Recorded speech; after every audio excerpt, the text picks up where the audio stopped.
Hello everyone, welcome to Shri education. तो आज हम लोग हैं class ninth English subject the fun they had chapter. ये बहुत ही अच्छा चैप्टर है और ये लिखा है इसाक एसिमोव ने।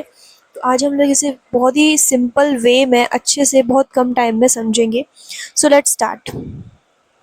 सो द फन दे हैड जो है वो इसाक एसिमोव ने लिखी है। तो चलिए ऑथर के बारे में कुछ जानते हैं। Isaac Asimov was born on 2 January 1920 in Petrovichi Russia, यानी कि 2 जनवरी 1920 में इनका जन्म हुआ है पेट्रीवोची रशिया में। He immigrated with his family to the United States and become a biochemistry professor while pursuing writing. वो अपनी फैमिली के साथ यूनाइटेड स्टेट में इमिग्रेट करे, मतलब चले गए और एक बायोकेमिस्ट्री प्रोफेसर बन गए। ठीक है। And he published his first novel payable in the sky. उन्होंने अपनी जो फर्स्ट नोवेल थी वो पब्लिश करी जिसका नाम था पेबल इन द स्काई 1950 में। And immensely prolific author who penned nearly 500 books. और ये बहुत अच्छे थे, मतलब ये बहुत ज़्यादा फेमस पर्सनालिटी है और इन्होंने 500 बुक्स लगभग लिखी हैं। He published influential sci-fi work like I Robot and the foundational trilogy. मतलब ये साइंस के बारे में कुछ चीज़ें, मतलब साइंस अबाउट बुक्स लिखते थे। साइंस के बारे में बुक्स लिखते थे। Okay. As well as books in variety of other genres, और भी मतलब और भी टॉपिक्स में ये बुक्स लिखते थे। और he died in New York city on 6 April 1992। ये 6 अप्रैल 1992 में न्यूयॉर्क सिटी में मर गए, इनका निधन हो गया। तो चलिए अब हम देखते हैं कुछ और चीज़ें। यहाँ पर थोड़ी गड़बड़ हो गई है, कोई दिक्कत नहीं है। तो इनका जो नेम था वो इसाक एसिमोव था। ये एक राइटर थे। बर्थ डेट है 2 जनवरी 1920। डेथ डेट है 6 अप्रैल 1992। एजुकेशन है Columbia University, Boston University of medicine. Place of birth Petrovichi Russia है। प्लेस ऑफ डेथ है न्यूयॉर्क, मतलब न्यूयॉर्क ही, वो डबल हो गया है। एंड इनके ओरिजिनली इनका जो नाम है वो है इसाक यूडोविक ओजिमोव। ओके। एंड ये राइटर के बारे में इतना सब कुछ पढ़ने की कोई ज़रूरत नहीं होती है, क्योंकि हम लोग इतना सब कुछ पढ़ेंगे ना तो याद तो कुछ रहता नहीं है, और इतना सब कुछ पढ़ने की ज़रूरत होती भी नहीं है। तो इसको छोड़ो। अब हमको इस चैप्टर से क्या क्या क्वेश्चंस देखने हैं कि किस तरीके के स्कूल्स हमें चाहिए फ्यूचर में। What kind of schools would you want to have in future. किस तरीके के स्कूल्स तुम्हें चाहिए फ्यूचर में, वो चीज़ देखेंगे। How much will the computer will be involve in the future education. Future education में कंप्यूटर कितना इन्वॉल्व होगा। And will you feel more happy in a more developed high tech society, why और why not. और क्या तुम्हें अच्छा लगेगा उस हाई टेक सोसाइटी में, क्यों और या क्यों, हाँ है तो क्यों और क्यों नहीं। ठीक है। तो इन क्वेश्चनों का आंसर हमें मिल जाएगा। अभी के जो स्कूल्स हैं वो है अपने प्यारे क्लासरूम्स में जाना और बढ़िया से उसमें काम करना, होमवर्क करना, टीचर को सताना। ठीक है। और इसमें जो क्लासरूम्स होती है उसमें टीचर के साथ हम बहुत इंजॉय करते हैं। और जो फ्यूचर क्लासरूम्स होंगी उसमें हम कंप्यूटर पे स्टडी करेंगे, क्योंकि ऐसा उन्होंने इमेजिन करके वो सारी चीज़ें लिखी थी और वो सच भी हो जाएगा। तो let's start. The basic difference between the present and the future schools are as follows. मतलब जो बेसिक डिफरेंस है हमारे अब के स्कूल और जो आने वाले स्कूल हैं उनमें, कि मटेरियल्स जैसे प्रेजेंट स्कूल में रियल बुक है, प्रिंटेड है, पेपर्स है, येलो या क्रिंकी भी हो जाती हैं जब पुरानी हो जाती हैं। बट फ्यूचर स्कूल में क्या होगा, टेली बुक्स होंगी, ई बुक्स होंगी स्क्रीन पे, और वो चेंज हो सकती हैं। और उनमें मतलब ऐसा नहीं होगा कि वेस्ट हो जाए। अभी क्या है, हम लोग उसको पढ़ते हैं, मतलब मेरे हिसाब से बुक्स आर द बेस्ट, क्योंकि हम स्क्रीन से तो हमारी आंखें भी खराब हो जाएंगी, बुक्स तो कुछ भी नहीं होता है। हाँ बस वो बात अलग है तुम पास से या फिर दूर से ज़्यादा पढ़ते हो तो। एंड क्लासरूम्स में क्या है कि प्रेजेंट जो स्कूल की क्लासरूम्स है वो एक बिल्डिंग में है, बहुत सारे स्टूडेंट्स हैं जो एक चीज़ एक साथ पढ़ते हैं। फ्यूचर स्कूल में क्या होगा, उसके इन हिज और हर ओन हाउस, उसके घर या उसके घर के अंडर के रूम में ही उसका स्कूल होगा। नीडलेस टू लीव होम, मतलब उसको कोई नीड ही नहीं है कि वो अपना रूम छोड़ के बाहर जाए। Each kid could be tough differently, taught sorry sorry and my mistake actually her kid को अलग अलग पढ़ाया जाएगा उसकी लेवल के हिसाब से। Classes are always on at the same time every day, और हर दिन उसी टाइम पे क्लासेस भी होंगी। Next is homework and test. Present school में एग्जाम होते हैं, टेस्ट पेपर होता है, राइटिंग होता है, ऐसे राइटिंग होता है, बढ़िया दो एंड रिजल्ट पाओ और खुश हो जाओ या फिर दुखी हो जाओ। फ्यूचर स्कूल्स में क्या होगा, write them out in a computer by pressing the key. उन मतलब की को प्रेस करके कंप्यूटर में लिखना है और फिर उसको एक स्लॉट में डालना है। फ्यूचर स्कूल की जो क्लासरूम्स होंगी वो कुछ इस तरीके की हो सकती है। एंड लेट्स सी, यहाँ पर कुछ फोटोज़ है जिनको देख के तुम अंदाज़ा लगा सकते हो कि इतना अच्छा नहीं होता है कि हम बच्चों को फ़ोन या कंप्यूटर से पढ़ाना शुरू कर दें। ठीक है, नेक्स्ट है टीचर्स। तो प्रेजेंट स्कूल में टीचर्स जो होते हैं रियल मैन होते हैं या वुमेन होती है, कम्युनिकेशन करते हैं, इमोशनली अपना सपोर्ट करते हैं और इतने परफेक्ट नहीं होते, उनसे गलती हो जाती है लेकिन वो अपनी गलती को मानते हैं और हमें अच्छे से सिखाते हैं। फ्यूचर स्कूल्स में रोबोटिक या फिर मैकेनिकल टीचर होंगे जो टेस्ट आफ्टर टेस्ट देंगे और कोई कम्युनिकेशन नहीं करेंगे, कोई इमोशंस नहीं होंगे उनके बीच में, एंड दे आर जस्ट अगली मोर। वो इतना होमवर्क देंगे कि तुम थक जाओगे करते करते। Year 2157, when children learn individually at home using a mechanical teacher, robotic teacher. The story tells of an 11-year-old Margie Jones whose neighbor Tommy finds a real book in the attic of his house. ये जो story है ये 2157 year में set है और यहाँ पर जो चिल्ड्रन है वो मैकेनिकल टीचर से, रोबोटिक टीचर से पढ़ते हैं। और ये स्टोरी है एक 11 साल की मार्जी जोन्स के बारे में, जिसके नेबर टोमी को एक बुक मिलती है रियल वाली उसके ही घर के एक एटिक में। Isaac Asimov depicts a school system which is independent of human teacher and based on technical advance.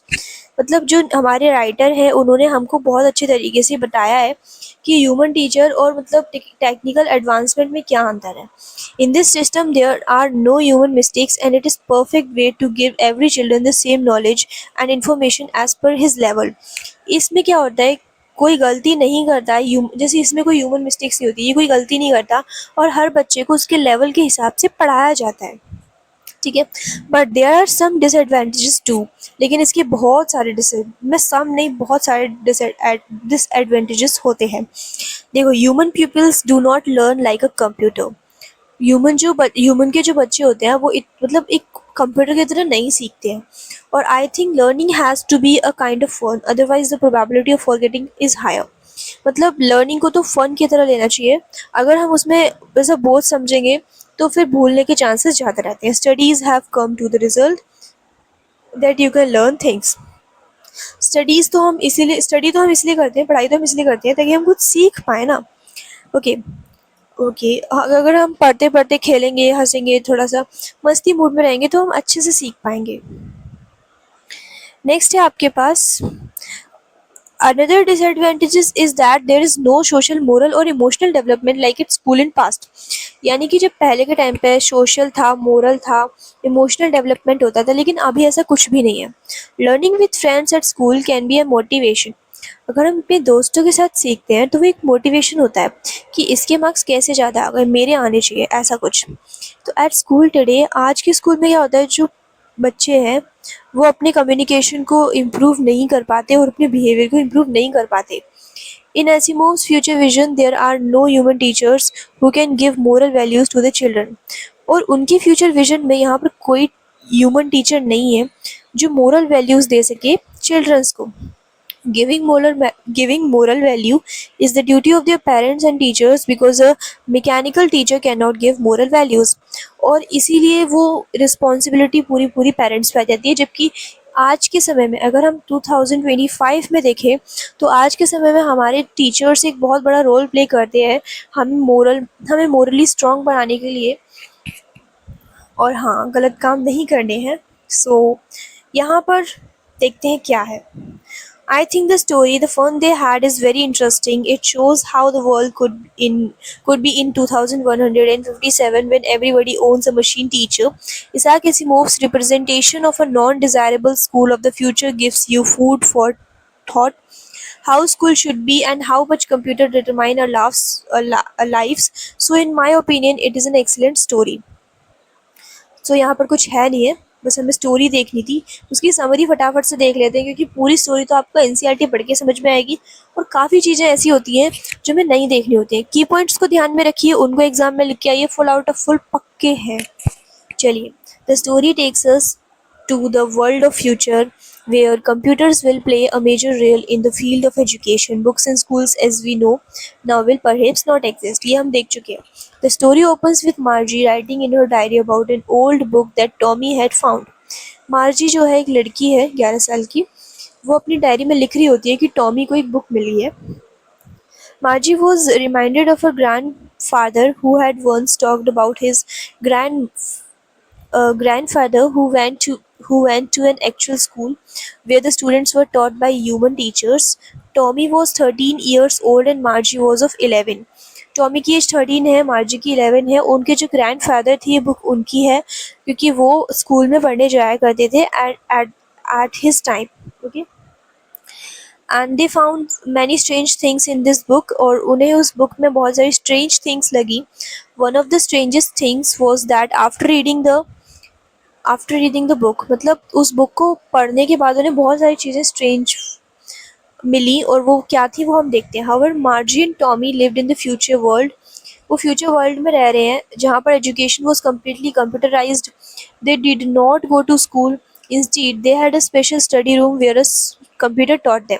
उनका एक स्टडी रूम है पर्सनल जहाँ पर उनको एक कंप्यूटर पढ़ाता है और वो उसी से पढ़ते हैं, और उनको आइडिया नहीं है बुक्स कैसी होती है। ठीक है, the computer teacher was programmed and adjust according to the needs of each child.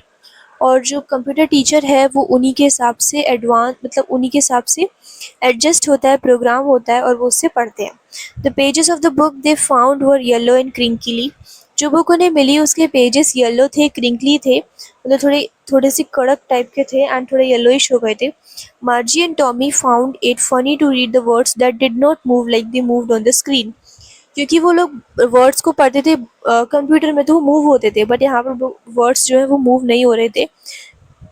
They were on their main place, जहाँ पर है वहीं पर रहेंगे, तो इस तरीके से। और वो उन लोगों को मज़ा आ रहा था उसको पढ़ने में।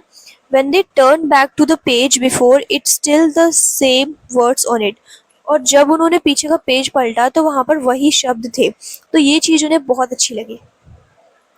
नेक्स्ट है मार्जी हेटेड स्कूल। मार्जी को स्कूल बिल्कुल पसंद नहीं थे। She was having problems with learning geography from her mechanical teacher. उसको जोग्राफी पढ़ने में दिक्कत आ रही थी अपनी मैकेनिकल टीचर से। It was black, large and ugly with a big screen on which all the lessons were shown and questions were asked. वहाँ पर वो उसे पढ़ाती थी ब्लैक, लार्ज और अगली स्क्रीन पर, लेकिन उसको कुछ समझ में नहीं आता था और वो क्वेश्चंस भी पूछती थी। All in a special room in their own house, उनके ही रूम में। It could also calculate the marks in no time, और वो मार्क्स भी तभी के तभी बता देती थी।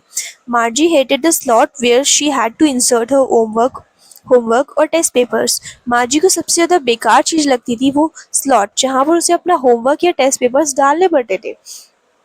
Verse the geography sector of her mechanical teacher was graded too quick, मतलब उसने इतनी जल्दी जल्दी ग्रेड किया so that her marks got was and was, जिसकी वजह से उसके मार्क्स बहुत ज़्यादा कम आने लगे। The county inspector rebuilt in 1 hour, और काउंटी इंस्पेक्टर ने वो चीज़ बिल्कुल सही कर दी, और उन्होंने भी बताया था कि उसके लेवल से थोड़ा हाई कर दिया था, इसीलिए उसको कुछ समझ में नहीं आ रहा था। सो यही प्रॉब्लम होती है।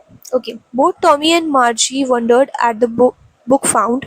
उनको बुक बहुत प्यारी लगी। Margie also wondered how much fun it would be studying in a school. उसे लगा कि कितना मज़ा आता होगा स्कूल में जाके पढ़ना, और studying in a fun way with other children and that too from a human teacher who gave them homework and asked questions. और उसको लगा कि दूसरे बच्चों के साथ पढ़ना बहुत ही मज़ेदार होता होगा। दे हैड अ स्पेशल बिल्डिंग, उनकी एक स्पेशल बिल्डिंग है जहाँ पर चिल्ड्रन आते हैं, पढ़ते हैं, और वो सेम चीज़ पढ़ते हैं जो उनके ही सेम एज के बच्चे पढ़ते हैं। The author's message is one of the warning against the dangers of computerized Homeschooling, which will deprive children of the benefit of the personal interactions between student and teachers, which help them develop social skills. यानी कि जो author है वो ये भी कहना चाहता है कि कंप्यूटराइज्ड जो होम स्कूलिंग है वो कितनी बुरी है, जिसकी वजह से वो अपना सोशल स्किल्स डेवलप नहीं कर पाते हैं। वर्ड मीनिंग्स देखिए, फिक्शन मतलब है book and stories about imaginary people and event. Crinkly मतलब बहुत सारे थिन फोल्ड्स हैं। बी सपोज्ड टू मतलब should. Be through would to have finished doing. Slot मतलब place your coin in the slot before getting on the bus, मतलब slot मतलब एक hole type. Punch मतलब a quick strong hit with your fist. Superior मतलब having a higher position और rank than someone else. And loftily मतलब lofty, a seemly to things that you better than other people, मतलब वो चीज़ जो तुम्हें दूसरे लोगों से अच्छी लगती है,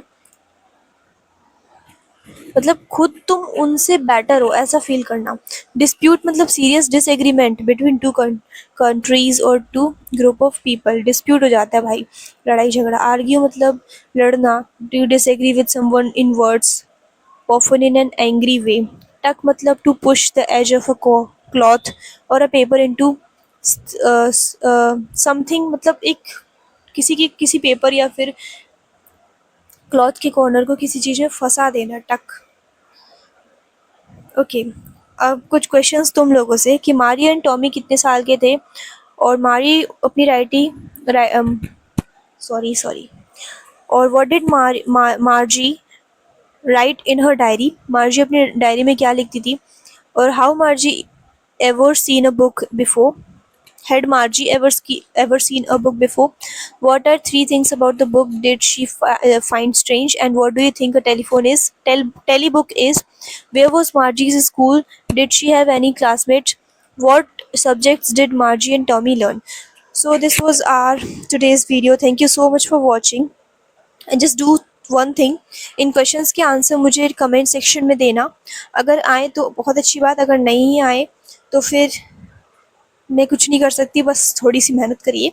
लेकिन हाँ, मैं आपको वो कीवर्ड्स प्रोवाइड कर सकती हूँ। If you want just comment, I will be sharing you by post. Thank you so much for watching.